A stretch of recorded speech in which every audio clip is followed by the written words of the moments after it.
Okay, I'm going to get started by just welcoming everyone. Welcome to Wat Tung. Nice to see everyone here. Welcome to everyone online as well. Today is our group learning program where I share teachings with students to help them understand the path to enlightenment based in the teachings of the Buddha.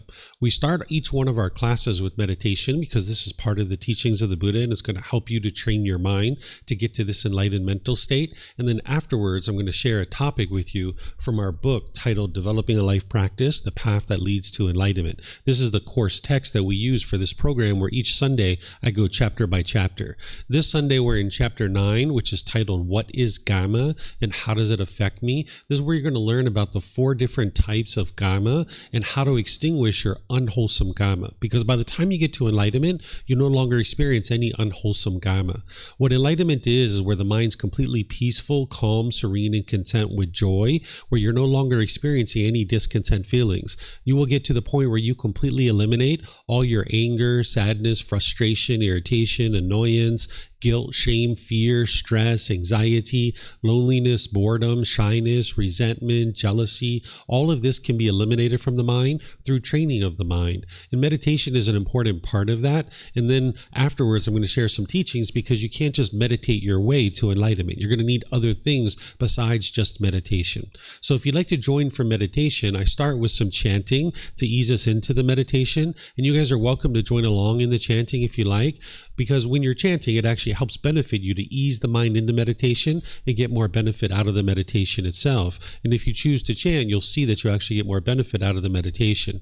Over there on the cabinet, there's laminated sheets, which has the chants that I'm going to be doing. So you're welcome to help yourself to one of those and you'll be able to chant along. During the lifetime of the Buddha, they used chanting as a way to commit the teachings to memory. Every 2 weeks, his students would come together and they would recite his teachings orally. This is the way that they actually were able to remember his teachings. And by the way, for those of you guys that are online, you can get access to this by going to buddhadailywisdom.com, click on free books, and if you scroll down towards the bottom, you're going to see the daily chanting sheet there. And that way, if you'd like to follow along and do the chanting while we're chanting here at the temple, you're welcome to do that.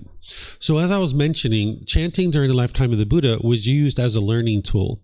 Every 2 weeks, his students would come together and they would recite his teachings orally because the ability to write things down didn't exist 2,500 years ago in that region of the world. He just taught orally. So they used chanting as a way to commit the teachings to memory because if you were learning the teachings orally, you needed to remember the teachings in order to be able to practice them. So every 2 weeks, they would recite his teachings. So you can see from the origins of chanting that this isn't anything mystical or magical. It's not a rite, a ritual, or ceremony, a worship. It's not prayer or anything like that. You should never see anything in the teachings of the Buddha in that way because he never taught any of those kinds of things. These chants are purely used today in order to just ease the mind in the meditation and get more benefit out of the meditation itself. So if you'd like to chant along, you'll see that benefit. If you read the English translations, you're going to see a lot of appreciation, gratitude, and respect for the Buddha. And because of that, I don't think that these were actually created by the Buddha, because a Buddha wouldn't walk around convincing people to chant these things for him out of respect for him, because this would be ego or arrogance. And an individual who's gotten to enlightenment, they just see themselves as being equal to everybody. They don't put themselves above other people. So the Buddha wouldn't have been like, here, chant these chants to me out of respect for me. This would be the ego or arrogance that would do that. But if you learn from a teacher how to move from the anger, sadness, frustration, and all those other discontent feelings to the peace and joy that is enlightenment. And this teacher didn't want anything from you or expect anything from you. They were just helping you out of the kindness of their heart. You might have a lot of appreciation, gratitude, and respect for that person too. So that's why I suspect that these came from his students either during his life or after his death. So if you'd like to chant along, you're more than welcome to. You'll hear me doing that as we ease into meditation. In terms of what I'll be doing when we get into the meditation, you're going to hear me actually guiding you during the meditation, where I'm actually instructing you and guiding you during the meditation for a period of time. It's almost like teaching you how to meditate while we're actually meditating together. Then there's going to be a period of time where it's just quiet and we're all meditating here at the temple, and anybody who's joining us online, we'll just all be meditating together. And then we'll come out of the meditation with some more chanting. And that's where I'll start today's class. Now, during that period of time where it's quiet, I'm sure you're going to hear occasional sounds. This is pretty normal. You might hear a car go by, a bird chirping, a dog barking. You might hear someone cough or sneeze here at the temple. If your mind craves permanent silence, then when you hear a certain sound, you will experience annoyance or frustration or agitation or some other discontent feeling. But if you understand that the world around you is impermanent, it's constantly changing, then your mind can be completely at ease, because when you hear that sound, you know that the world's working exactly the way it was intended to work, which is things are constantly changing.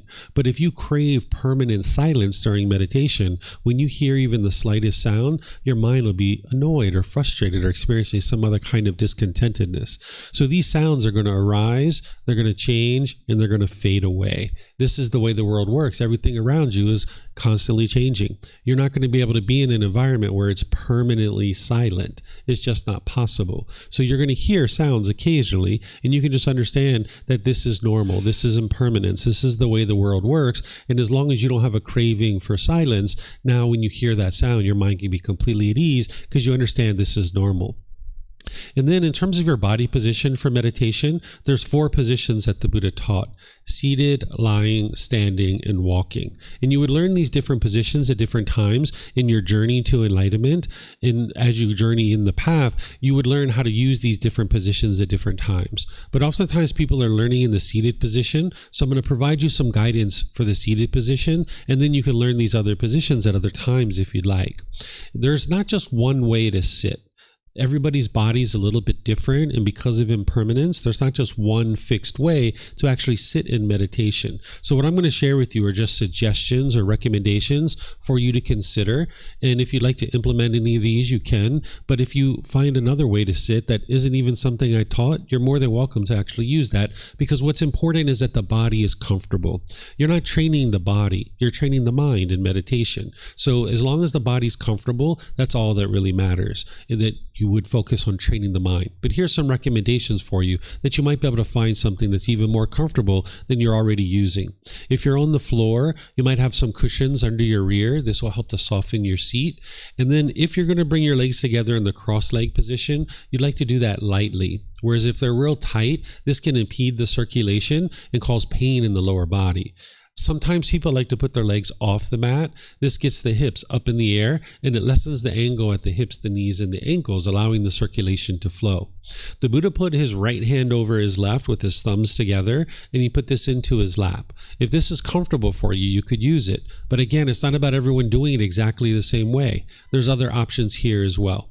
Some people like to put their palms on their thighs or on their knees. Some people put their palms up. Some people rest their hands comfortably in their lap. So you can really sit however you're comfortable with your hands and arms. If you're in a chair or on a bench or a sofa or in a wheelchair, you can also sit however you like. You could maybe consider putting your feet flat on the floor or lightly crossed at the ankles, but you can see me sitting in a chair here with my legs crossed, so that's an option for you as well. And then you could put your hands and arms wherever is comfortable. It's helpful if the upper body is erect. With the sternum up and the shoulders back, it'll help keep the mind attentive and alert during the meditation, because this is a dedicated, active, purposeful training session where you're eliminating certain unwholesome qualities from the mind and you're cultivating certain wholesome qualities in the mind. So you would like the mind to be attentive and alert during this training. So by having the sternum up and the shoulders back, it'll help keep the mind attentive and alert. Whereas if you were slouched, the mind would have a tendency to be dull or lethargic. But if you were real rigid, the mind could be overactive or uptight. So by having the upper body in the middle, the mind can stay attentive and alert, and it'll also make it easy for you to breathe in through the nose and out through the nose. So again, I'm going to ease us into meditation with chanting, which you guys are welcome to join in on, because that'll help you to get more benefit out of the meditation. And then I'm going to come back in with the guidance after the chanting.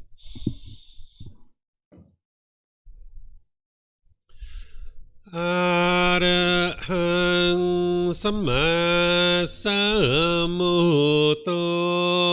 Mahakeva Wat Tung วันหังอภิวาเตมิสวากขาโตมหะวัตตาธัมโมธัมมังนามัสสามิสุปฏิปันโนมหะวัตโตสาวกสังโฆสังฆังนามามิ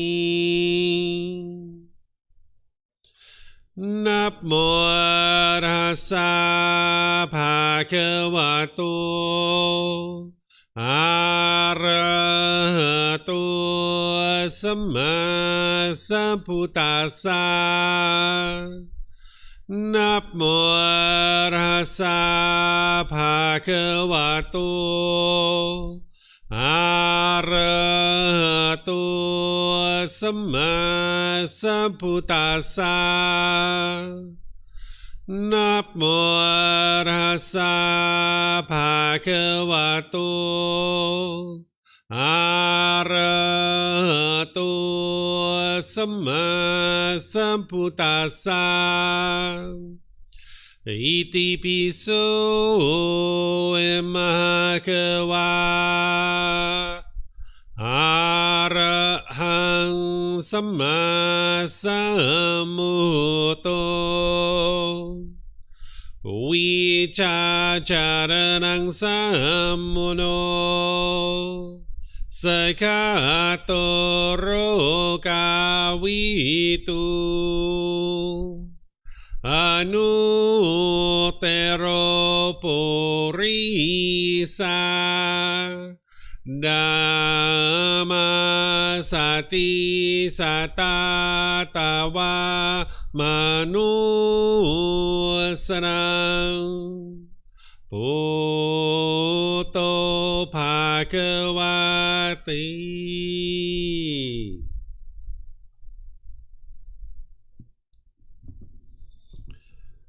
Okay, with the lower body and hands and arms comfortable, and the upper body erect, just close the eyes and start breathing in through the nose and out through the nose. Here you're just looking to establish the breath. A nice, natural, steady, consistent breath. Not forced or controlled, just a gradual inhale through the nose, experiencing the full breath. And then whenever you're ready, exhale out through the nose. Breathing in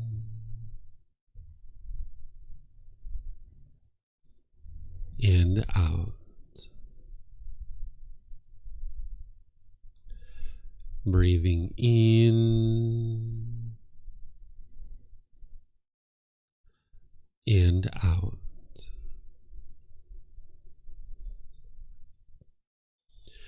Your breath may not match up with the guidance that I'm providing, and that's okay. This is your practice. I'm just here for guidance. You can use this voice as a reminder that whenever you get to the next inhale, breathing gradually through the nose, developing a nice, natural, steady, consistent breath. And then whenever you're ready, exhale out through the nose, experiencing the full breath. Breathing in and out.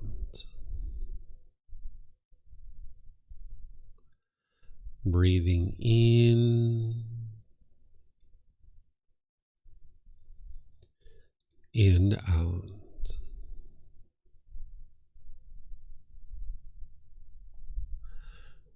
With the breath well established, start fixating the mind on the breath, either the sound of the breath coming into the nose or the sensation of air moving over the skin into the nose. The breath is the present moment. Fixate the mind on the breath, the present moment. Breathing in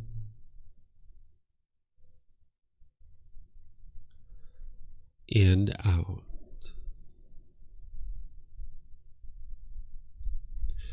Breathing in and out.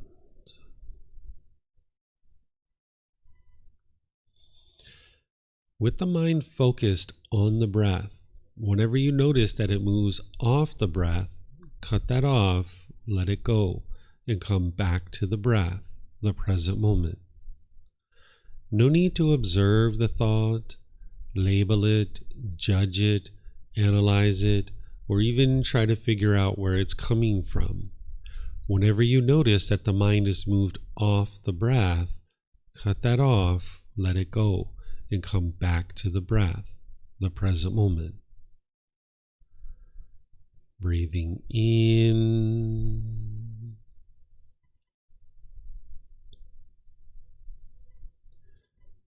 and out.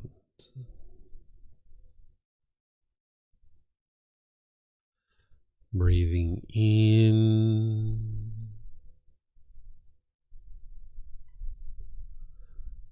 and out.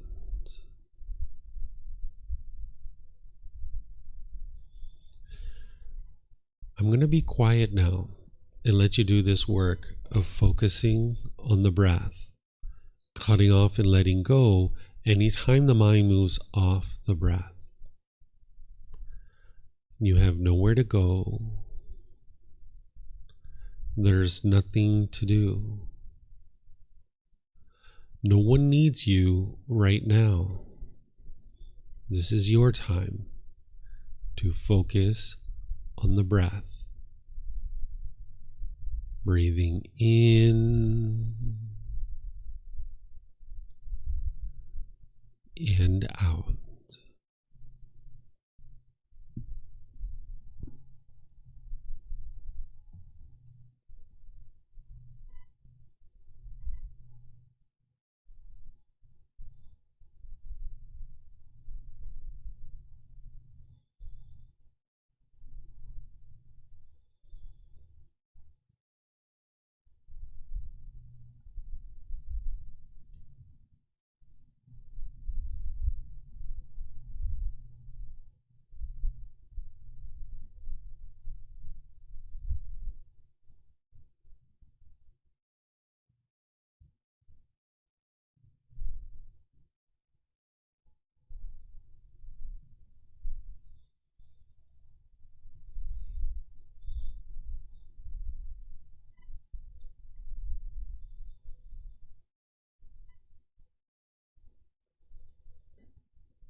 Arahang Samma Sambuddho Mahakawa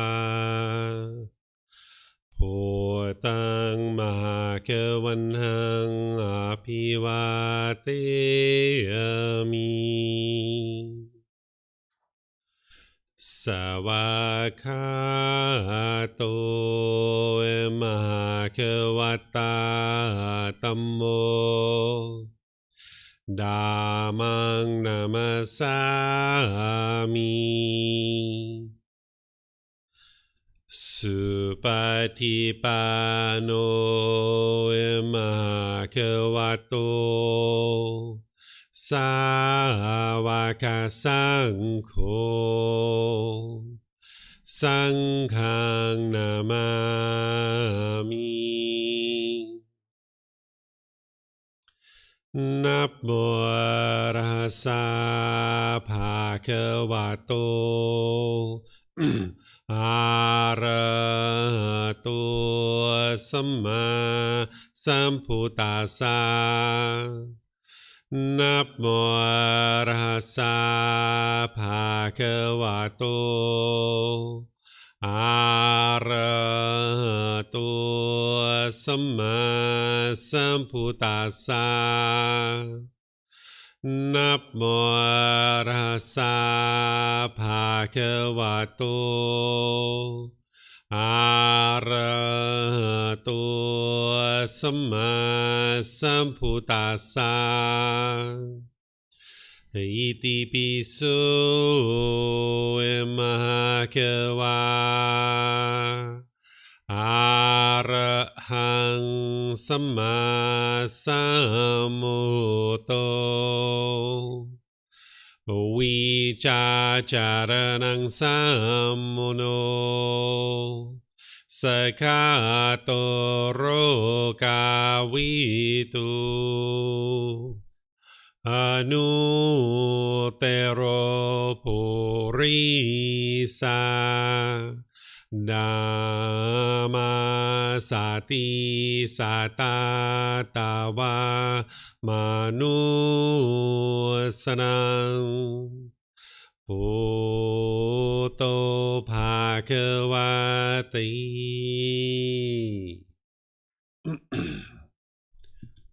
Okay, if you guys would like to slowly make your way out of meditation.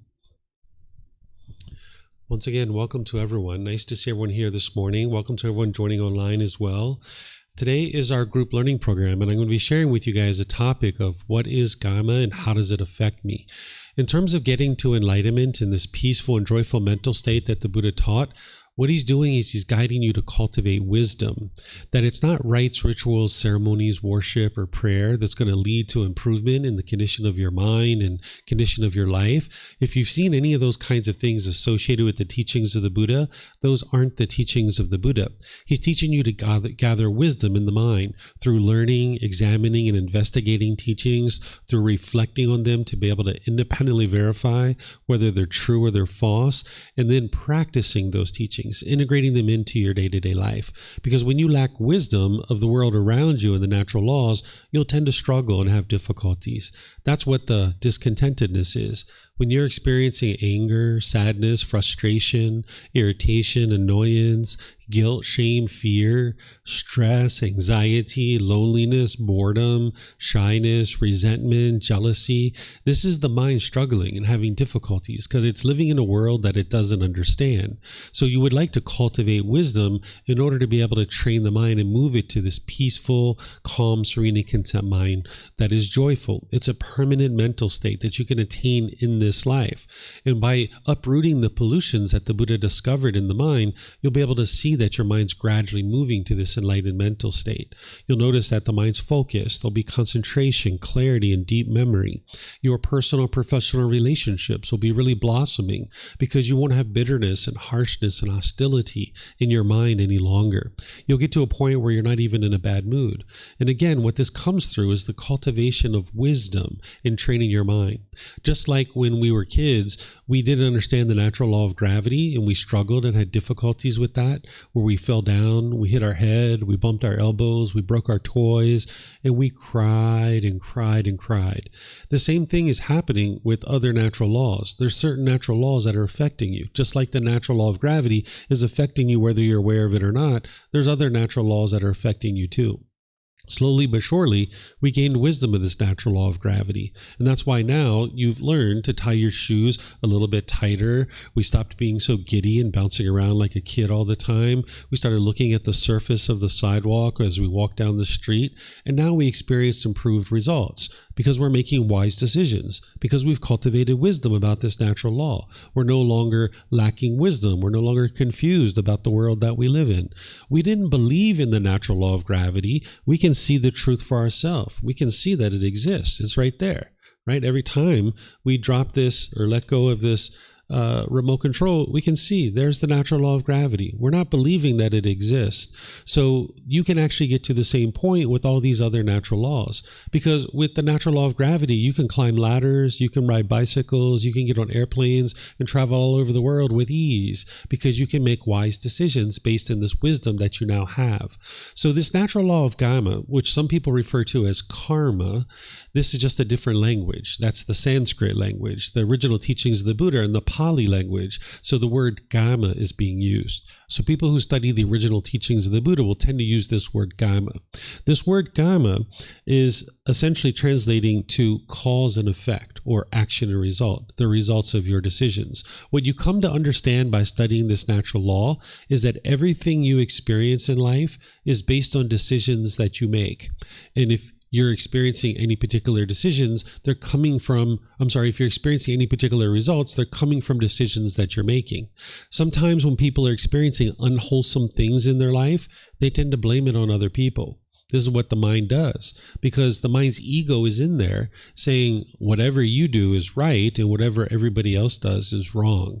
And now when you experience unwholesome results in your life, you might blame it on other people. But what the mind will typically also do is whenever wholesome things are happening in your life, oh, that's all because of me. Right? So you can't have it both ways. It can't be that when wholesome things are happening, it's because of you, and when unwholesome things are happening, it's because of other people. That's the mind's ego making you think that everything you do is right and everything everyone else does is wrong. Or when you're experiencing unwholesome results in your life, you might actually think that it's good luck or bad luck, or destiny or fate.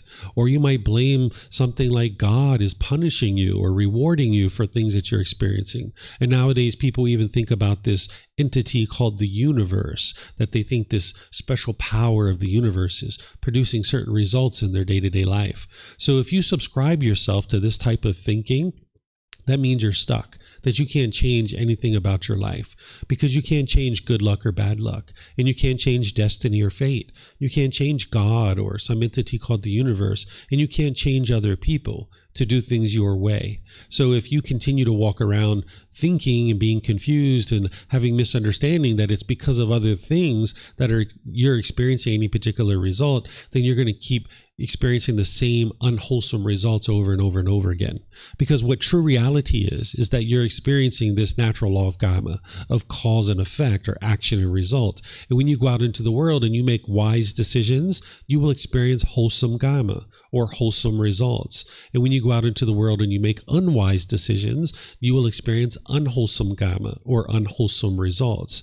And now the beauty in understanding this is that if there's anything that you don't particularly care for and you would rather not occur in your life, all you need to do is cultivate wisdom, make different decisions, and you will experience different results. Because when you lack wisdom of this natural law, you're going to go out into the world and inadvertently be making unwise decisions. And when you're experiencing those unwholesome results coming back to you, if you keep blaming it on other things, you never get the opportunity to cultivate wisdom and make better decisions. So this is where you might be seeing in your life the same situations repeating over and over and over again, because the mind is never cultivating wisdom to be able to overcome those challenges and make different decisions.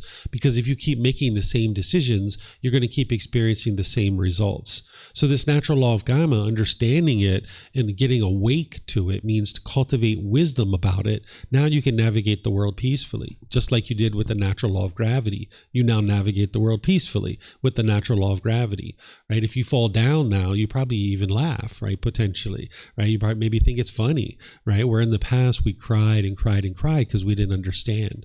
So by learning and understanding this natural law, not believing it, but being able to see the truth for yourself, you can now navigate the world peacefully. Because when you experience wholesome results, it's coming from decisions that you're making, and you would like to make more of those types of decisions. But when you're experiencing unwholesome results, it's also coming from your decisions, and you would like to stop making those kinds of decisions. If you're confused about whether what you experience in your day-to-day life is based on your decisions or not, you can see this truth for yourself without even going into this topic yet. Is you can ask yourself these questions. Who chose where you're sitting right now? Who chose the clothes that you're wearing right now? Who chose the hairstyle that you have? Who chose whether or not you ate breakfast this morning? Who chooses the friends that you have? Who chose where you live? Who chose the job or occupation that you work at? These are all choices that you're making. You're constructing a certain life for yourself based on the decisions that you're making. So you can see very clearly that what you're experiencing in life is from the decisions that you're making.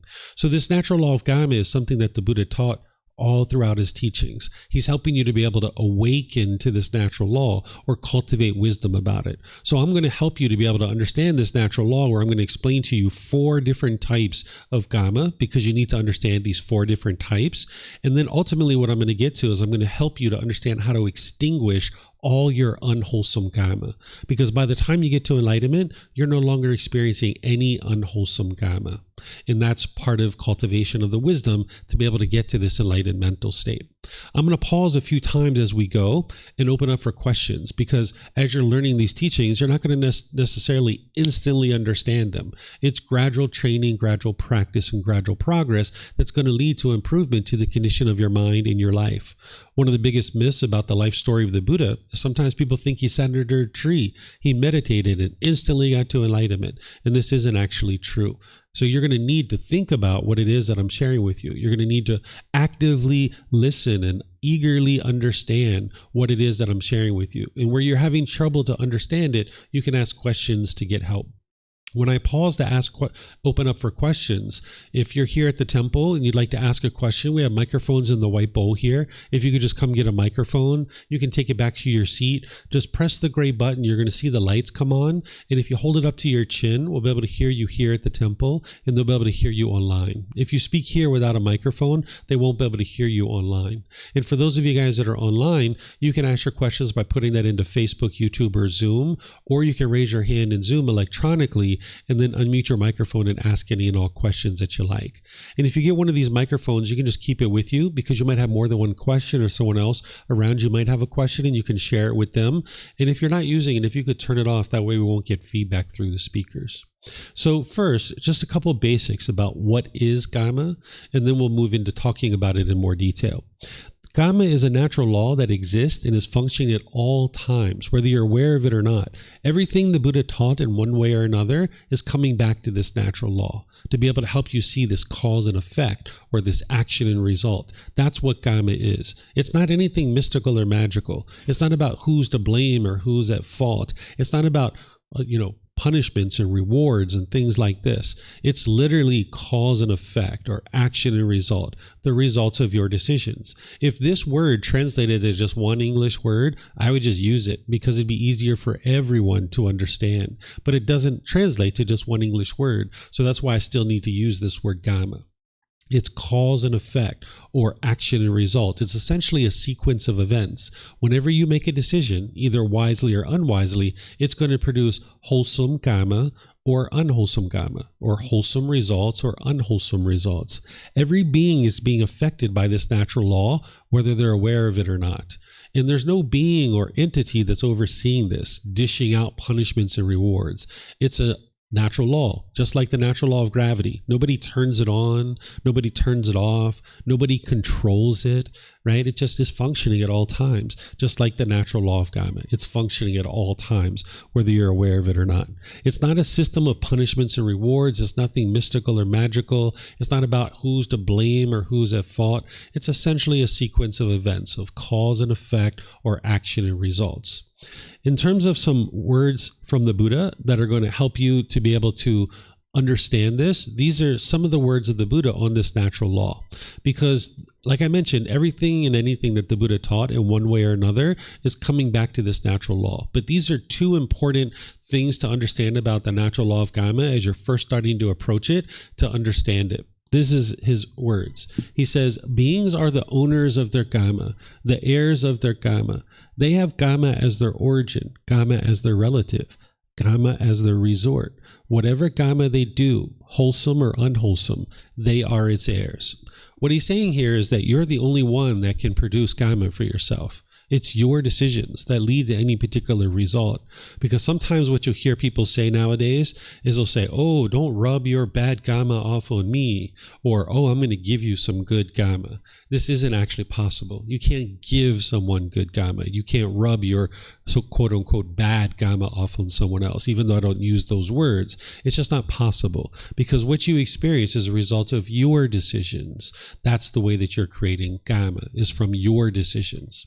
Then the Buddha says, the result of Kamma, I say, is threefold: to be experienced in this very life, in the next rebirth, or in some subsequent occasion. Right? So I know that some of you guys might not have independently verified the cycle of rebirth yet, but this is something you can independently verify, that you're experiencing constant rebirth. None of the teachings of the Buddha are based in belief. Even the cycle of rebirth and the fact that you're being reborn multiple times, this can be independently verified. And this is something that you usually do later in your journey to enlightenment. But nonetheless, what the Buddha is saying to you here is that you can't run and hide from your Kamma. That when you're producing Kamma, you're going to experience the results of it, either in this life, the next life, or some subsequent occasion. So when you come to this understanding that it's you that's creating the Kamma and that you can't run and hide from it, then the next question becomes, well, let me understand this natural law as deeply as I can, because you're not interested in continuing to go around the world producing unwholesome Kamma. It's kind of like if you walk down the beach and the wind was blowing in your face and you were kicking sand up into the wind and it kept blowing sand back into your eyes. You'd be like, you know what? Let me stop kicking up the sand, because I don't like sand blowing back in my face. This just doesn't feel comfortable. So I'm going to stop kicking up sand. Well, if you don't understand the cause and effect of kicking up sand, you'll just continue to walk down the beach kicking up sand, blaming everybody else for throwing sand in your face, when in reality, it's you kicking up the sand, right? So by understanding this natural law of Kamma, you can be like, oh, it's me that's kicking up the sand. Let me stop doing this, because now I can walk down the beach and enjoy my walk and just have the wind blowing rather than sand blowing in my face. So that's what you can do by understanding this natural law of Kamma, is you can see what are the decisions that you're making that are leading to unwholesome results, so that now you're not continuing to make those decisions, continue to experience those unwholesome results coming back to you. And you can get to the point where you're only experiencing wholesome results. So there's 4 types of Kamma to understand. There's wholesome Kamma and unwholesome Kamma. There's old Kamma and new Kamma. I'm going to explain to you guys what these are, and I'm going to give you examples so that you can see it within your own life, because you need to be able to independently verify what I'm sharing. Don't believe what I'm sharing with you in these talks and in these books that I share. Don't believe it. You need to be able to see it in your own life so you can see that it's true, just like the natural law of gravity. So wholesome Kamma are coming from any decisions that you make that are harmless. When you're making harmless decisions, you will experience wholesome Kamma, or wholesome results. And when you make harmful decisions, you're going to experience unwholesome Kamma, or unwholesome results. Now, you can't cause other people to be angry or sad or frustrated or irritated or any of these other discontent feelings. The Buddha's teachings on the Four Noble Truths help you to be able to see that it's your own mind that's causing these feelings. It's not other people causing you to experience these feelings. So if you haven't learned and penetrated into the Four Noble Truths to be able to see that truth, you're going to need to be able to do that in order to make your way on your journey to enlightenment, is to be able to study and penetrate into the Four Noble Truths. Because in four simple statements, you can understand the problem in your mind, the cause of that problem, the elimination of it, and the path forward. Starting tomorrow morning at 9 a.m. all the way until Friday from 9 to 3, I'm going to be starting a Foundation in the Path to Enlightenment course, where I'm going to be teaching all the foundational teachings that help you get on the path to enlightenment. So if you're going to be here for a portion of that time, or if you'd like to attend the entire course, you're welcome to come here. It's available at no cost, just like everything that we do. You're able to come here and you'll be able to learn all the foundational teachings, and you can learn more deeply, because it's going to start with on the beginning of this program of Monday through Friday next week from 9 to 3 with learning the very beginning teachings of the Buddha. And the Four Noble Truths is part of that. So you can't cause someone else to be discontent. You can't cause your mom or your dad or other people to be angry or frustrated. And maybe they're telling you that you are, but when you understand the Four Noble Truths, you'll see that you're not. Or you might think that other people are causing you to be angry. And again, you might be believing that right now, but when you penetrate into the Four Noble Truths, you'll be able to see that that's not the case. So you can't cause someone else to be discontent, but you can cause them harm. What it means to cause someone harm is to harm their physical body or their material possessions or their reputation. Whenever you're causing harm to another being, this harm is going to come back to you. It's only a matter of time, either in this life, the next life, or some subsequent occasion. So what the Buddha guides you to do, using the Eightfold Path and all of his other teachings, is to understand what are harmful decisions and what are harmless decisions, so that you can go out into the world and make more and more wise decisions. He's not teaching it to you as rules or commandments. He's helping you to be able to see this natural law and cultivate wisdom about it, so that you can go out into the world with confidence, making wiser and wiser decisions. So whenever you're making harmless decisions, you'll experience wholesome results. That's why, like right now, you're just sitting here listening to someone talk. You're not experiencing any harm because you're not causing any harm. But if you are making harmful decisions, like say you were poking the person's eyes next to you with your finger, you're harming that person's physical body, and there's going to be some harm that comes to you because of that, right? You can see very clearly the natural law of Kamma, that when you make harmless decisions, you experience wholesome results, or wholesome Kamma. And when you make harmful decisions, you will experience unwholesome Kamma, or unwholesome results. You can see it just in that one simple little example right there. But then there's something called old Kamma and new Kamma. What old Kamma is any decisions that you've made in the past that you're experiencing the results of today. And then today, you're making decisions right now in the present moment that is going to produce Kamma for the future. This is called new Kamma, right? So let me give you examples of this. Let's just say I got a letter in the mail that 3 years ago, I was filling out some tax forms for the government, and maybe I lied on these tax forms. And now I'm getting this letter 3 years later saying, hey, you owe us some money because we found an error on your tax form. You owe us $1,000, which was the original amount that you owe us, plus you owe us $1,000 interest, and you owe us $1,000 penalty. You owe us $3,000. This is old Kamma from 3 years ago, where I lied on my tax form. And now I'm getting this letter experiencing this old, unwholesome Kamma because I made an unwise decision 3 years ago. Well, now in the present moment, I have decisions to make. And whatever decisions I make in the present moment, it's going to produce new Kamma. And if you didn't understand these teachings of the Buddha, you might rip up that letter and throw it away, try to run and hide from it. Or you might call up the government or write them a letter and be bitter and harsh and hostile to them, yelling at them, screaming at them, telling them how horrible they are and all these other things.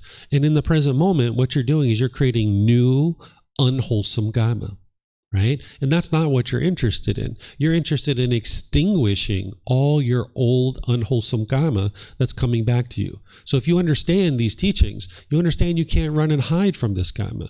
And the last thing you're interested in doing is being impolite, unkind, unfriendly, and disrespectful, because that's just going to produce more unwholesome Kamma for you to deal with in the future. You'd be creating new unwholesome karma.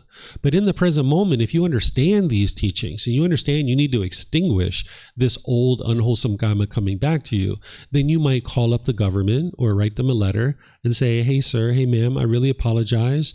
It looks like there's been an oversight on these taxes here.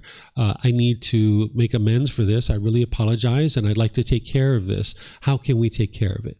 And they're like, oh, you owe us $3,000. It's like, oh, I'm so sorry. I really wish I could give you that $3,000, but I don't have $3,000. I'm so sorry. Is there something we can do here to make this better?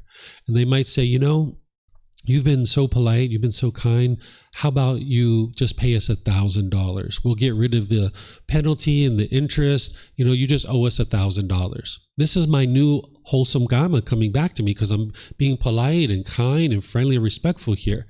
But then maybe I say to them, you know what? I'd like to give you that $1,000, but I don't even have $1,000. Is there some way we can work something out here? And they say, you know what? How about we work out a payment plan? How about you pay us $100 or $50 or whatever it is you can pay us every month over the next several months? Hey, that's perfect. Let's do that. Right? So now we've worked this out that I can extinguish this old unwholesome karma because now in the present moment, I'm creating new wholesome karma. Right? So this is the 4 types of karma. You've got wholesome karma that is generated from harmless decisions. You've got unwholesome karma that is generated from harmful decisions. Then you've got old karma, which is karma coming back to you from the past, decisions you've made in the past. And you've got new karma, which is decisions you're making right now in the present moment that you're going to experience the results of in the future. So in terms of what's producing this wholesome and unwholesome karma, it goes deeper than this. The Buddha gives you guidance about what's producing unwholesome karma. And it's connected to something that I taught last week. And I know many of you guys might not have been here last week. So you would need to understand what craving, anger, and ignorance is. What craving is this is the mind's longing, yearning, the chasing after the objects of your affection, wanting things to be a certain way. The mind has this unquenchable thirst where it thinks the next new shiny object waiting around the corner is going to provide some lasting satisfaction. So the mind chases it and chases it and chases it and chases it and chases it. And if it gets what it wants, it gets happy. It gets pleasant feelings like excitement and thrill. But if the mind doesn't get what it wants, it gets painful feelings like anger, sadness, frustration, and others. Essentially what craving, desire, attachment is it's your selfish desires. The mind's trying to fulfill its own selfish desires. And again, if you get what you want, you get happy and excited, you get pleasant feelings. But if you don't get what you want, you get painful feelings like anger, sadness, frustration, and others. And when that anger is arising, that's where you become unskillful. The mind will tend to push people away or push a situation away because the mind in the unenlightened state thinks this anger is coming from something external. So the mind thinks the way to solve this is push this person away or push this situation away. It's called aversion. You might have pushed friends or family members out of your life thinking that that was going to solve your anger and your frustration. But you can see that didn't solve it because you still get angry, you still get frustrated, you still get annoyed. If that was the true cause of your problem, when you push them out of your life, you wouldn't get angry and frustrated any longer. Or you might be bitter and harsh and hostile to people through your intentions, your speech, and your actions. This is like an animal growling and roaring at another being, trying to fear that being into doing things your way. Or the third thing you might be doing when this anger is arising, thinking that it's coming from something external, is you might be putting your expectations on people, trying to control them and pressure them to do things your way.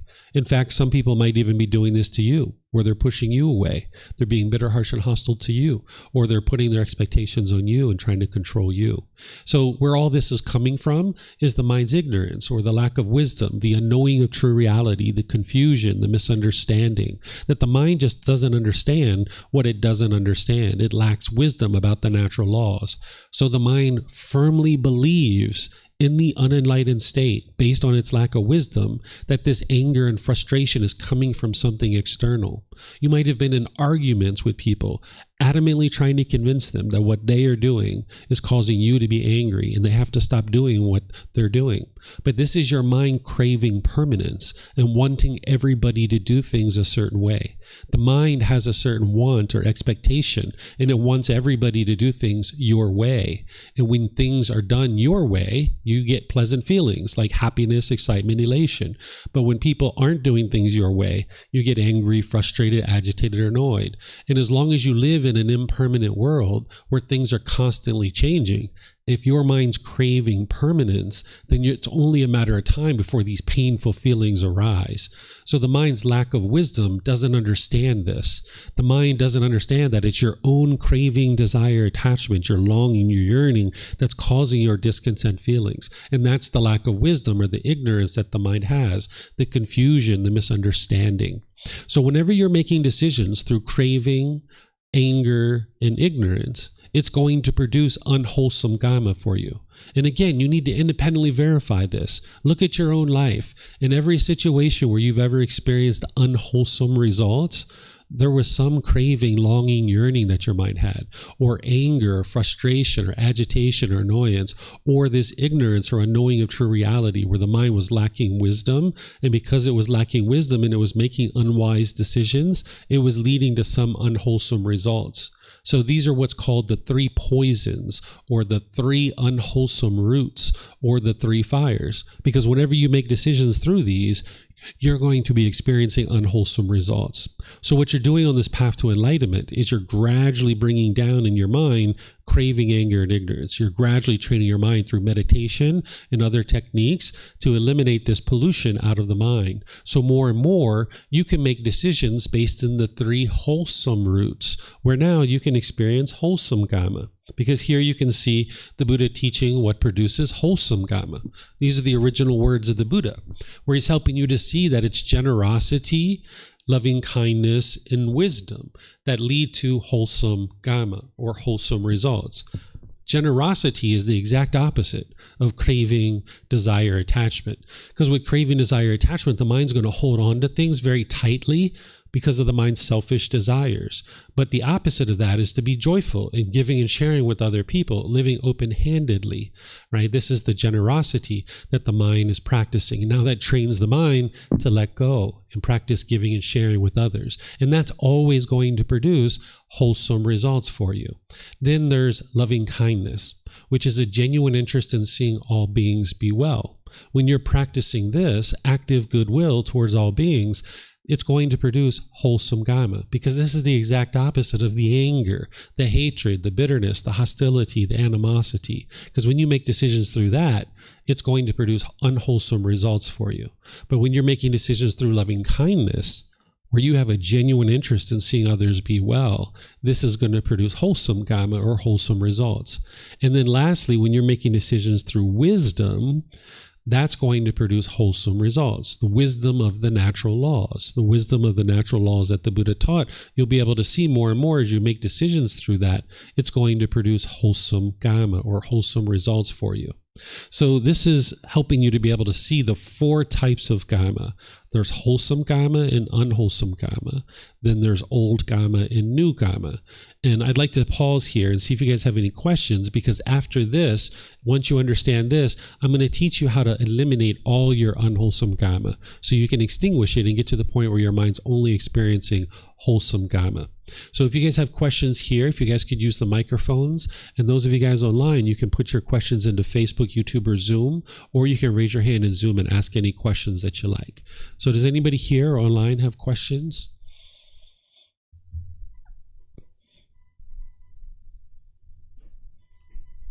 Yeah, we have microphones right here. Maybe you guys can take a couple of them, take them back with you. That way you guys have plenty back there.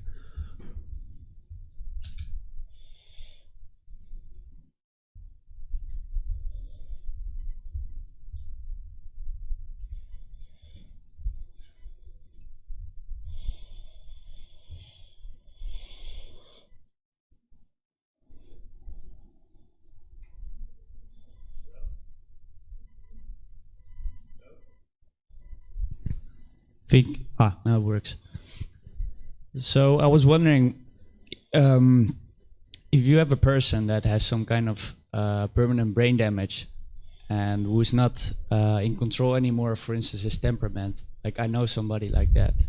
So he causes a lot of bad things to happen around him, but partly the cause is because he's uncontrollable because of an accident he had.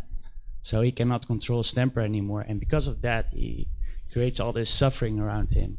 Mm-hmm. How does that fit in the notion of karma, where your actions create some results, if that person is not really in control of his actions? Mm-hmm. So if somebody's truly had brain damage, then this is coming from a certain decision that they made. That brain damage will come from that.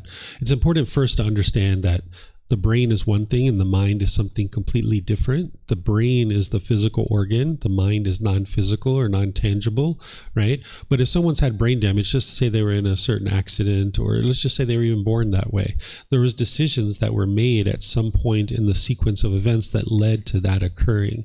And now that that's occurring, now the decisions that they make are coming from that challenge that they're having, and now that's producing the results that they're experiencing around them. Mm-hmm. Mm-hmm. You're welcome. Alejandro. Yeah, I have a question about something that happened this week. One of my students wanted to help me to do one of the classes, and in the last minute he decided to not do it, not help me to the class. So I wanted to know, is this in this case generating like a kind of bad karma for that person? And also how I can handle that situation, because I need to find like a backup plan or what will be a kind of wise decision here. So this person, they told you they were going to come to a class and they ended up not coming to a class. He was going to teach a class next Tuesday. Oh, he was going to teach it. Yeah, mm-hmm. And last minute he decided, I have personal things and I cannot do it. And he sent a message to the group. Mm-hmm. Without conversating with me and telling me that he's not going to be able. So later I had to figure a backup plan because I need to do that special class this month. So I was wondering if this was bad karma, because posting in the main group, mm-hmm. telling that he cannot do it maybe can damage a little bit my reputation or my professionalism. Mm-hmm. And the other thing is how I can handle this kind of situation. Yeah. Sure. The only thing that's happened there is that individual made a different choice. That's just impermanence, right? No matter how enlightened you are, when we talk about eliminating your unwholesome karma, that's not to say that everything is going to happen your way. Sometimes that's what people hear when I say that you've eliminated all your unwholesome karma and now you're only experiencing wholesome karma. They're like, oh, maybe everything's happening my way when I get to enlightenment. This isn't actually true. There's 5 things that you will still experience even when you're enlightened. You'll still experience sickness, aging, death, loss, and destruction. You can't eliminate those things because those are based in impermanence. But the difference is in the unenlightened state, when sickness, aging, death, loss, and destruction are occurring, you'll be discontent about that because you won't be understanding impermanence. You'll have craving, desire, attachment, craving, permanence. And now when those things are happening, you'll really struggle.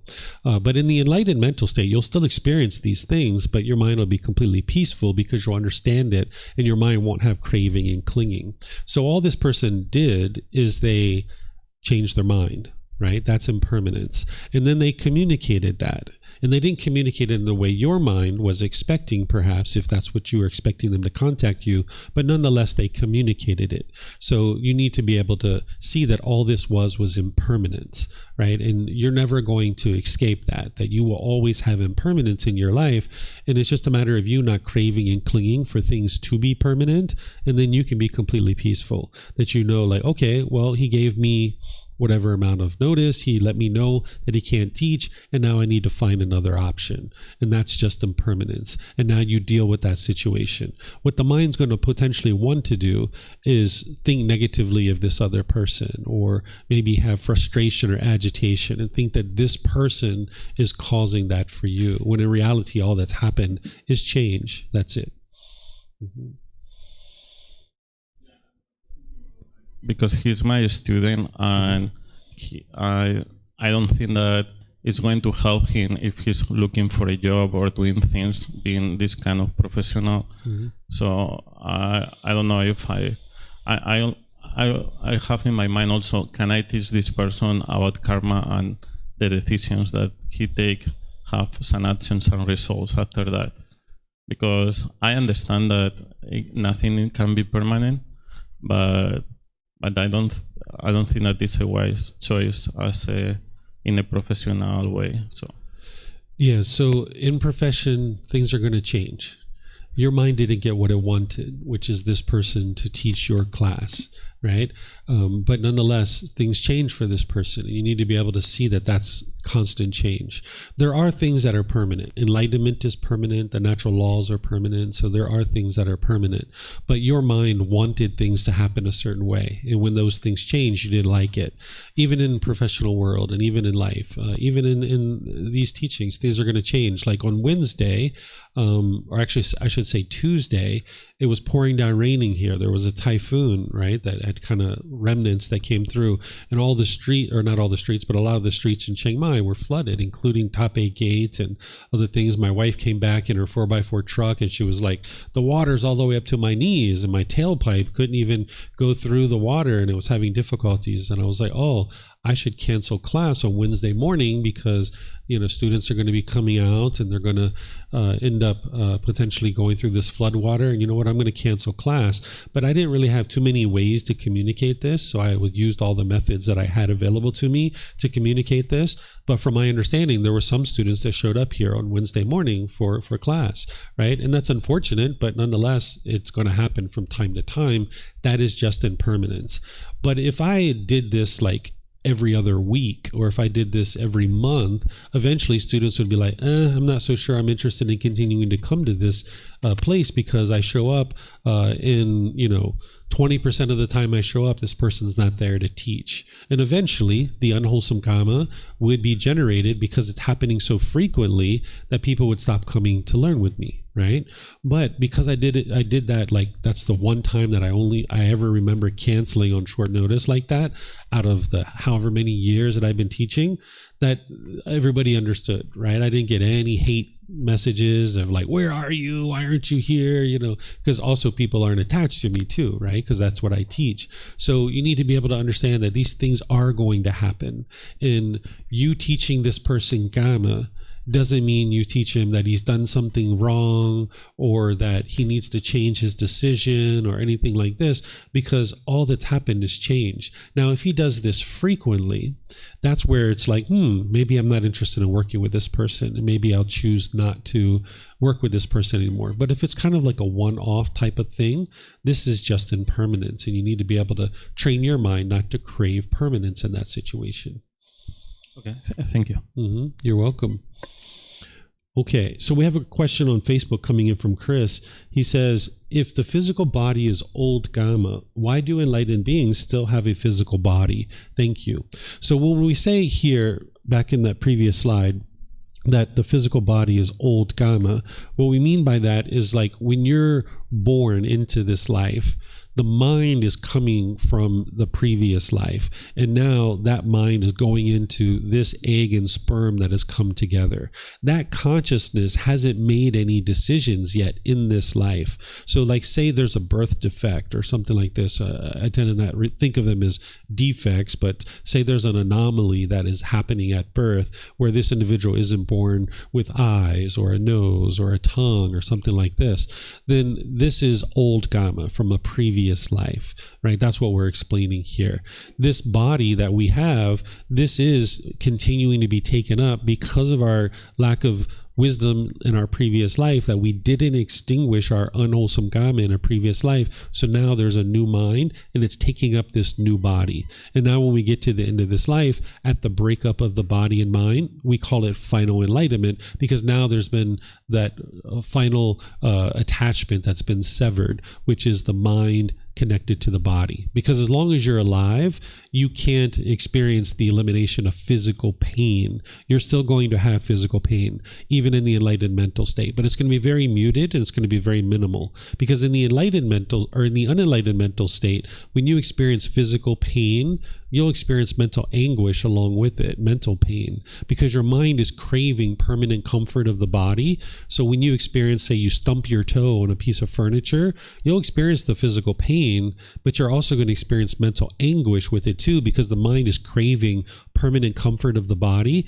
And now when the mind stumps its toe, when the body stumps its toe and it feels that physical pain, now there's mental pain as well. But by the time you get to enlightenment, you won't experience the mental pain when you stump your toe. You only experience the physical pain, and that's why it's very muted. And you need this physical pain in the enlightened mental state, because if you are standing too close to a fire or something like this, you need to know that your body is potentially going to be damaged here, and that's going to help you to make a wise decision to step away from the fire. So you can't eliminate and extinguish this body 100% until the breakup of the body at the end of this life, if there's an enlightened being that is going to then experience the separation of the body and the mind, and now the body is left behind, and now the mind will no longer experience any physical pain.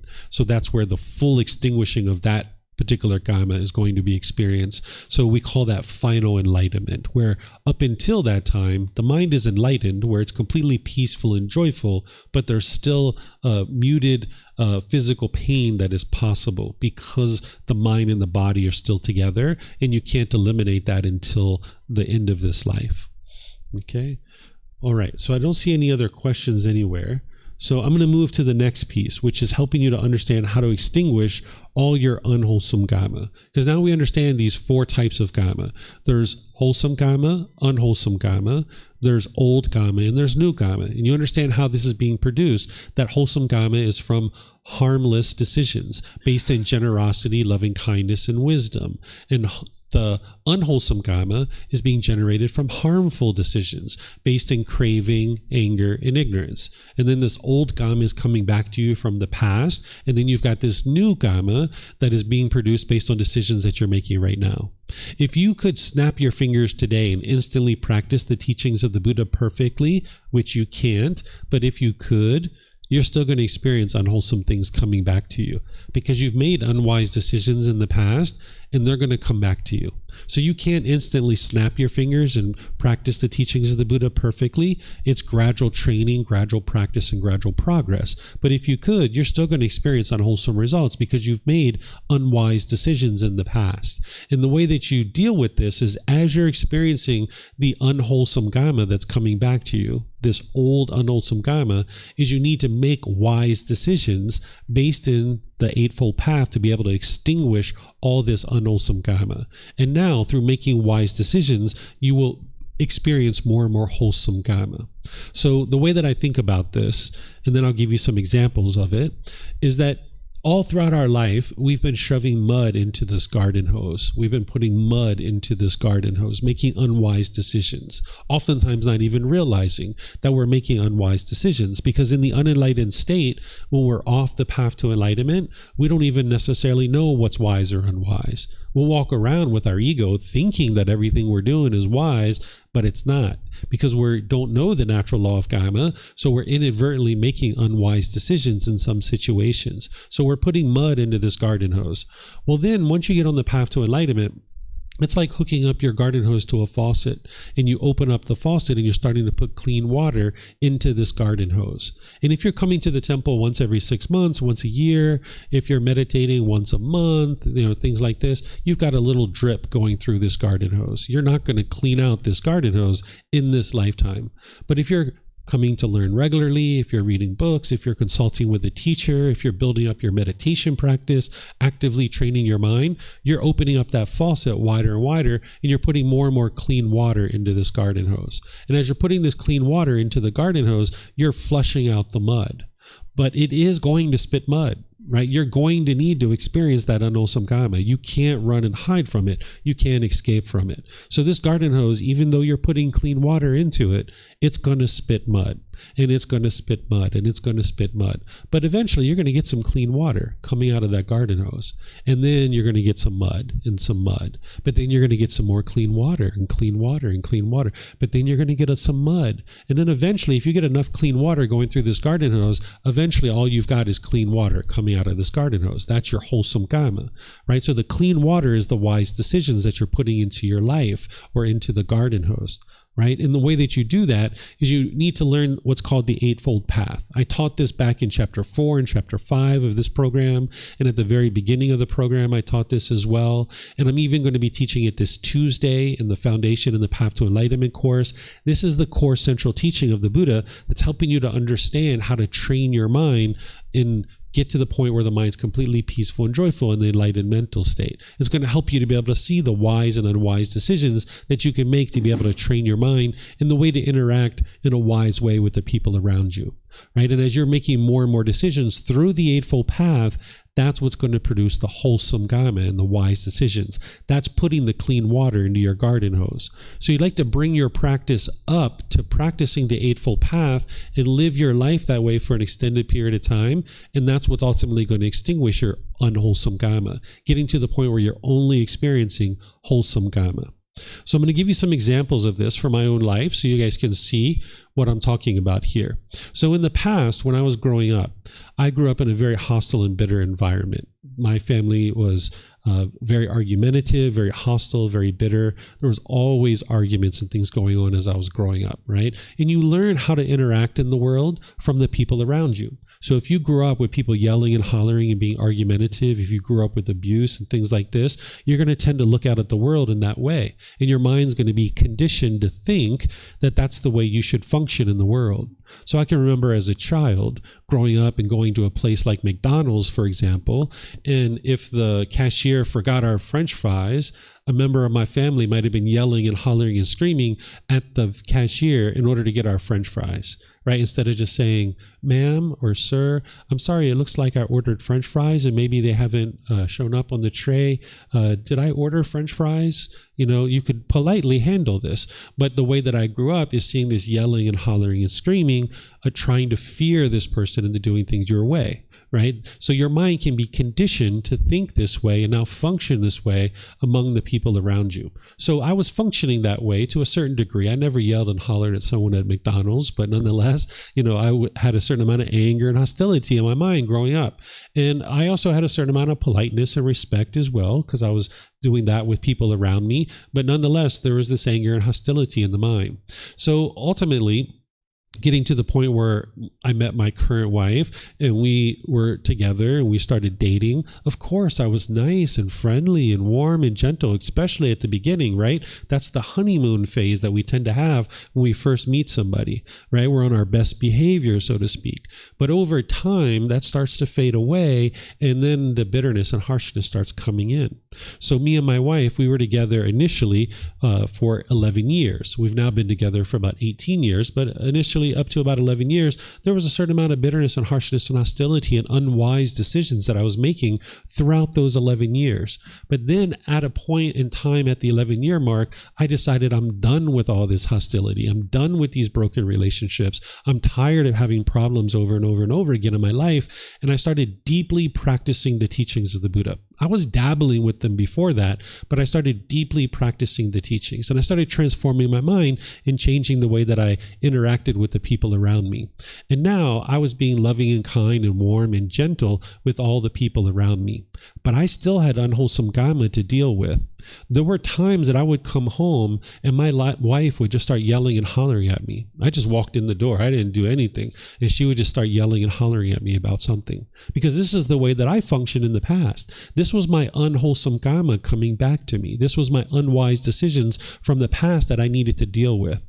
Well, in the past, if she was yelling and hollering at me, I would have just yelled and hollered right back at her. But I understood the natural law of Kamma, and that was unwise. Because if I would have just continued to yell and holler at her, I would have just been producing more unwholesome Kamma. I would have been creating new unwholesome kamma, right? Because I would have been functioning through craving, anger, and ignorance. But understanding the natural law of kamma, and this was my old unwholesome kamma coming back to me, in the present moment, I needed to make some decisions. What am I going to do here? And when she started yelling and hollering at me, I would just walk away. Right? I didn't put out any hostility or bitterness, where before that's what I would have done. I would have been in there arguing right back at her. It would have been a fight until death, essentially. That's the way two unenlightened beings function. It's like a fight to death to prove who's right and who's wrong, right? But now, understanding that I needed to extinguish this, and being bitter, harsh, and hostile is the last thing you're interested in doing, I just walked away. And slowly but surely, she started seeing, whoa, my husband is doing something different here. I'm the one who's angry here. He's not angry. So as I started getting more and more control over my mind, sometimes we would be together and she would start yelling and hollering at me, and I would just sit there and listen to her. And I would say, yes, dear, you're right. I was a bad husband. I was terrible. I did all those things. I was wrong for doing all those things. But what about now? And then she'd be like, you don't do those things anymore. And I was like, yeah, you're right. And then I would just walk away, right? And slowly but surely, she would be able to see that her husband wasn't being bitter and harsh and hostile anymore. Sometimes she would yell and holler, and I'll sit there and listen and listen. I'll say, anything else? Anything else? Anything else you'd like to say? And then eventually she'd be done, and I would say, thank you, dear. And I would why her, and I'd walk away, right? Very respectfully. And over a year and a half's time, I extinguished all my unwholesome kamma. And now for many, many years, my wife doesn't yell and holler at me anymore. But that's because I don't yell and holler at her. I'm not argumentative and bitter and hostile and harsh with her, where in the past I was doing that. So that's what was coming back to me. But slowly but surely, as I transformed my mind, she ended up transforming her mind too. Because sometimes we think that when we're experiencing struggles in our relationships, the way to fix this is to fix the other person. So I wasn't trying to fix my wife first. That's not what I was focused on. I was fixing my own mind, because that's what was producing the bitterness and harshness and hostility that I was putting out. So now that was coming back to me, and I needed to deal with that. I needed to extinguish that. I needed to experience it. So for a year and a half, I was still getting bitterness and harshness and hostility. That was me extinguishing my unwholesome kamma. But in the present moment, I was making wise decisions to not put out any bitterness and hostility. And then more and more, what was coming back to me from my wife was love and kindness and generosity and things like this. And not only did I need to extinguish it with my wife, but my young son at the time, who at that time he was only 6 years old, he was also starting to be bitter and harsh and hostile with his mom too, because his mind was being conditioned from me. He was seeing his dad being bitter and harsh and hostile to his mom, and he was growing up thinking, this is the way I need to talk to my mom, because my dad's doing that, so maybe I should be doing that too. So that's what his mind was doing. He was talking bitter and harsh and hostile to his mom. So I needed to extinguish that too. So I started teaching my son these teachings at the age of 6 so that he could now change the way he was interacting with his mom. And it took him a certain amount of time that now he started being loving and kind and warm and gentle with his mom. And now you won't find any arguments in our house whatsoever. It's been many, many years since we've done any of that kind of stuff. We have discussions. We sit down and talk. We still have disagreements where we disagree with each other, but we know how to do that respectfully and politely, where before it was a fight to death because we were craving for people to agree with me. My way's the right way, and you've got to agree with me. And now we're going to fight until death to see who's right and who's wrong. That's not the way to live life. There's a better way of life. A better way of life is to understand, of course, people have different opinions than you. Of course, people disagree with you. That is impermanence. Not everybody's going to agree with you. Constant change is happening in this world. And if you crave permanence for people to permanently agree with you, you'll be angry and frustrated when they don't. And you might even think it's disrespectful for someone to disagree with you. It's not disrespectful for someone to disagree with you, but you can talk about it respectfully and politely and kindly. And that's what you need to be able to train your mind to do. Because as long as you operate through craving, anger, and ignorance, you're going to be bitter, harsh, and hostile, and you're going to put out harmful decisions. And now unwholesome results are going to come back to you. You can look in your relationships where you have bitterness and harshness and hostility, it comes right back to you. Those people treat you the same way you treat them. But in relationships where you're polite, kind, friendly, and respectful, those people treat you that way, right? So more and more, you would like to train your mind to be loving and kind and warm and gentle in all situations by bringing your practice up to the Eightfold Path and practicing that for an extended period of time. You can get to the point where all your relationships are harmonious, where you don't have bitterness and harshness and hostility in your own mind, and you're not putting that out. So therefore, it doesn't come back to you. But you're going to need to do that for an extended period of time. It's not going to be 1 week or 1 month or even 1 year. It's going to take time to gradually train your mind. But more and more, you'll clean up all your relationships and you'll see more and more improvements in your day-to-day life. And this is where you can get to this better way of life that the Buddha taught. He didn't teach rules and commandments. He's not trying to convince you or force you to do anything. He's helping you to be able to see this better way of life of how to get to peacefulness and joy. And whether you choose to do that or not is a decision for each person to make. The Buddha figured that out, how to do it for himself, and then he shared with other people how to do that and how to accomplish it. So do you guys have any questions on extinguishing your unwholesome karma and getting to the point where you're only experiencing wholesome karma? Okay, I don't see any questions anywhere. Okay, so one last thing before we finish up is I'm going to share with you about laws of society. Because sometimes when people hear me talking about the natural law of Kamma, they're like, hold on, David, hold on a second. You said you can't run and hide from your Kamma, but what about that person who their bloody footprint was at the murder scene? The bloody murder weapon was under their bed. There was blood all over their car, and they went to court and they got found not guilty. Didn't they run and hide from their Kamma? Well, the answer is no. They have not run and hid from their Kamma. They're still experiencing their Kamma. It's just that you're not necessarily seeing the natural law of Kamma very clearly, and you're not understanding what their Kamma is. The laws of society, they are imperfect. They're created by human beings, and they're administered by human beings. And human beings in the unenlightened state have pollution in their mind. So when they're creating, administering, and enforcing laws, there's going to be mistakes. Now, we should always aspire for more and more equity in our laws and applying them equally and fairly amongst all people. But it's important to understand that as human beings, you're not going to ever live in a society where laws are 100% fair for all people, because the human laws are not the natural law of Kamma. They're administered by human beings. So they're not going to ever be 100% fair in every single situation, because that would be permanence when we understand the universal truth of impermanence. So this person might have escaped from being found guilty in a court of law and they're not going to jail, but they haven't run and hid from their Kamma. They're still experiencing the results of their decisions to kill that person and murder that person. You just might not be there and see it when it's actually occurring. So these are things that an individual can experience as a result of having murdered. Because if you're going to murder somebody, there's an extensive amount of craving in your mind. There's a certain amount of anger or ill will, and there's a certain amount of ignorance. That's the unwholesome roots, and you're practicing making decisions through those unwholesome roots in many different situations. It's not like you were leading a perfect life and one day you just woke up and decided to kill somebody. It's not like this one relationship was going bad and now you decided to kill just that one person and everything else in your life is perfect. That's not the way that this works. To be able to kill and murder a human being, there's extensive amounts of craving, anger, and ignorance in the mind. So an individual who's operating through craving, anger, and ignorance in all these different parts of their life, and having gotten to the point where they were murdering someone, they might have been found not guilty in the court of law, which is imperfect, but the natural law of Kamma is still there, functioning at all times, ensuring that you're experiencing the results of your decisions. So this individual is going to have a bad reputation in the community, right? That as this goes out in the news and people start to talk about it, people are going to know about this person having murdered and killed, and there's going to be this bad reputation. Then an individual can experience sickness, disease, physical and mental pain, a shortened lifespan.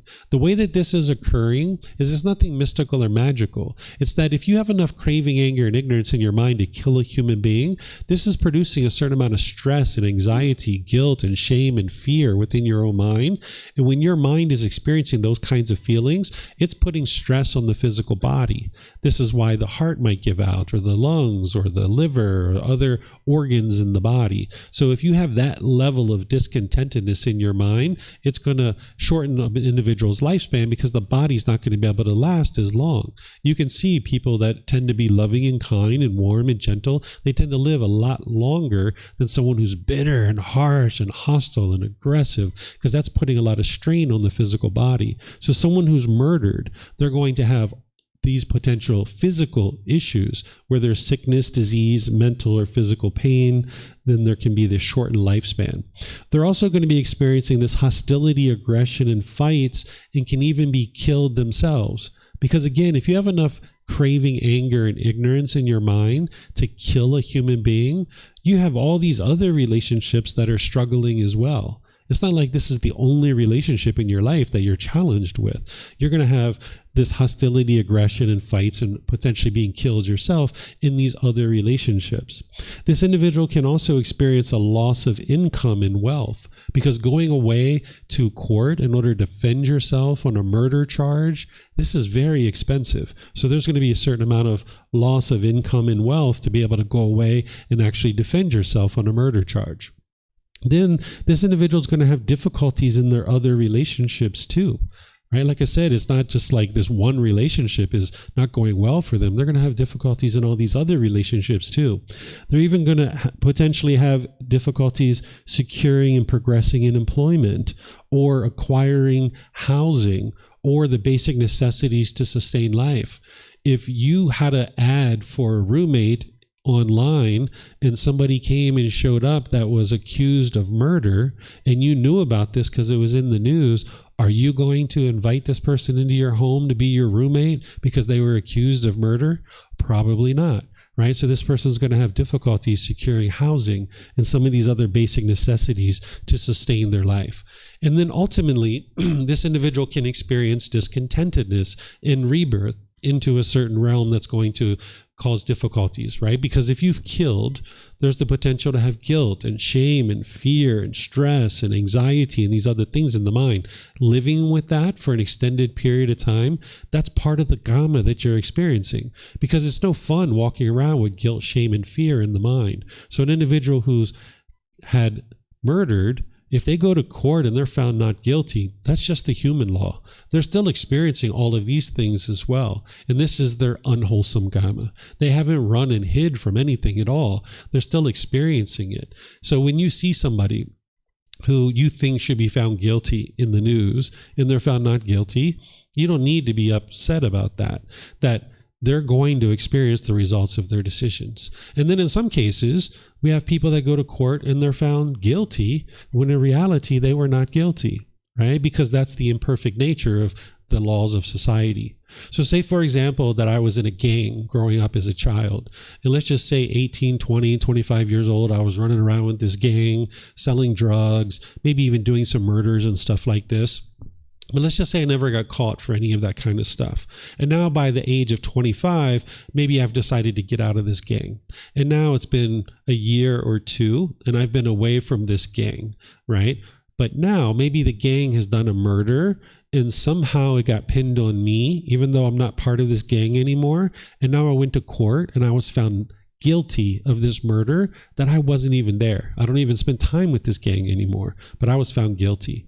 This is still my unwholesome Kamma, because all those crimes that I did before that I was never found guilty of, I never was even caught for them, I never experienced the results of that necessarily. I experienced these results, but I didn't experience going to jail, right? So now that I was found guilty, even though I was not guilty, now I'm going to experience that going away to jail, right? So you can have these kinds of situations with the human laws or the laws of society because they're not perfect. And that is not 100% of the natural law of Kamma. It is part of the natural law of Kamma, but it's not 100% of the natural law of Kamma. There's all these other things as well.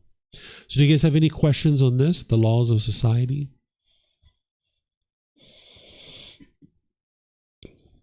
Okay, I don't see any questions. All right, so just to summarize what we've been talking about here. Oops. Oh, no, that's another talk. I thought I had a summary slide in here. All right, so this is what I had to share with you guys today about the natural law of Kamma, helping you to be able to see the 4 types of Kamma. And you can get to a point where you've extinguished all your unwholesome Kamma. You just need to understand more and more what this natural law is. What we've done here is I've gone in and explained to you what this natural law is. But in terms of how to make those wise decisions and eliminate your unwise decisions, that's where the Eightfold Path comes in. That's where all the other teachings of the Buddha come in. That's why that Eightfold Path is the core central teaching, and everything else plugs into it. So you're going to need to know that teaching, and that's why I taught that prior in this program before we got to this point. So if you haven't learned the Eightfold Path yet, that's something that you would like to be able to do, either in our future programs and courses that we have each month, or you can look at the recordings on YouTube, you can look at our books, you can look at our podcast, our audiobooks. All these things are available at no cost for you. So if you'd like to learn this path and understanding how to make wise and unwise decisions in terms of the way you interact in the public, in terms of your intentions, your speech, your actions, your livelihood, the way you sustain your life. These teachings are all available to you, and they're available at no cost. I suggest students start with our very first book of our book series, which you can download from our website for free by going to buddhadailywisdom.com. You can click on free books and you'll be able to download that for free. Or you can take it and go print it. You can get printed versions here by just reimbursing us for the printing cost, or you can get it on Amazon if your country has access to Amazon. Because walking around in the world with anger and frustration and bitterness and hostility and broken relationship after broken relationship, it's no fun. So there's a better way of life for you, but you need to gain the wisdom of how to actually accomplish that. So if you're interested in learning how to do that, there's help for you. You just need to decide that you're ready to be able to learn and grow and develop on the path, and then be able to implement the teachings to be able to accomplish that. So if you're interested in potentially experiencing this better way of life, there's someone that's motivated and has enthusiasm to be able to help you. So if you'd like to let me know, you're welcome to come talk to me, and I'll help you to be able to get plugged in to the live classes, to the videos, to the podcast, to the books, the audiobooks, whatever it is. I'm willing to help you get plugged into the things that you need, all available at no cost for you. You can even get personal guidance if you like, where you can sit down and get help from a teacher to be able to guide you through in personal situations where you're having challenges. So what we have available coming up in the future is tomorrow, I'm starting this Foundation in the Path to Enlightenment course from 9 to 3. I've taught this many times. You're welcome to join that if you like. On Wednesdays, we have meditation, and we have a talk then, and we make this part of the regular classes that we have here, Sunday, Wednesday, and Saturday. And then you're going to see through our calendar on the bulletin board and on our website, we have social events like on Fridays at 6 p.m. We have movie night coming up. What's that movie? Everything, Anything, All at Once. That's what we're going to be seeing this Friday. We have a popcorn machine where if you'd like to come and have a little party here at the temple at 6 p.m. on Friday, we get together and have a social event. We're going to be watching a movie this Friday. So we have different events that you guys are welcome to come to. So if you have any questions on these, you're welcome to consult a bulletin board or me or our website, and I'd be pleased to help you get plugged into them. So perhaps I'll see you guys in a future class. Whatever you choose to do today, have a very wonderful and lovely rest of your day. Thank you for being interested in seeing the teachings of the Buddha, and perhaps that we'll see you in the future. Take care and be well. Sawadee khap. Sawadee khap.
Thank you again for watching. Enjoy your meditation. Look forward to seeing you online and answering any questions that you might have. Thank you so much.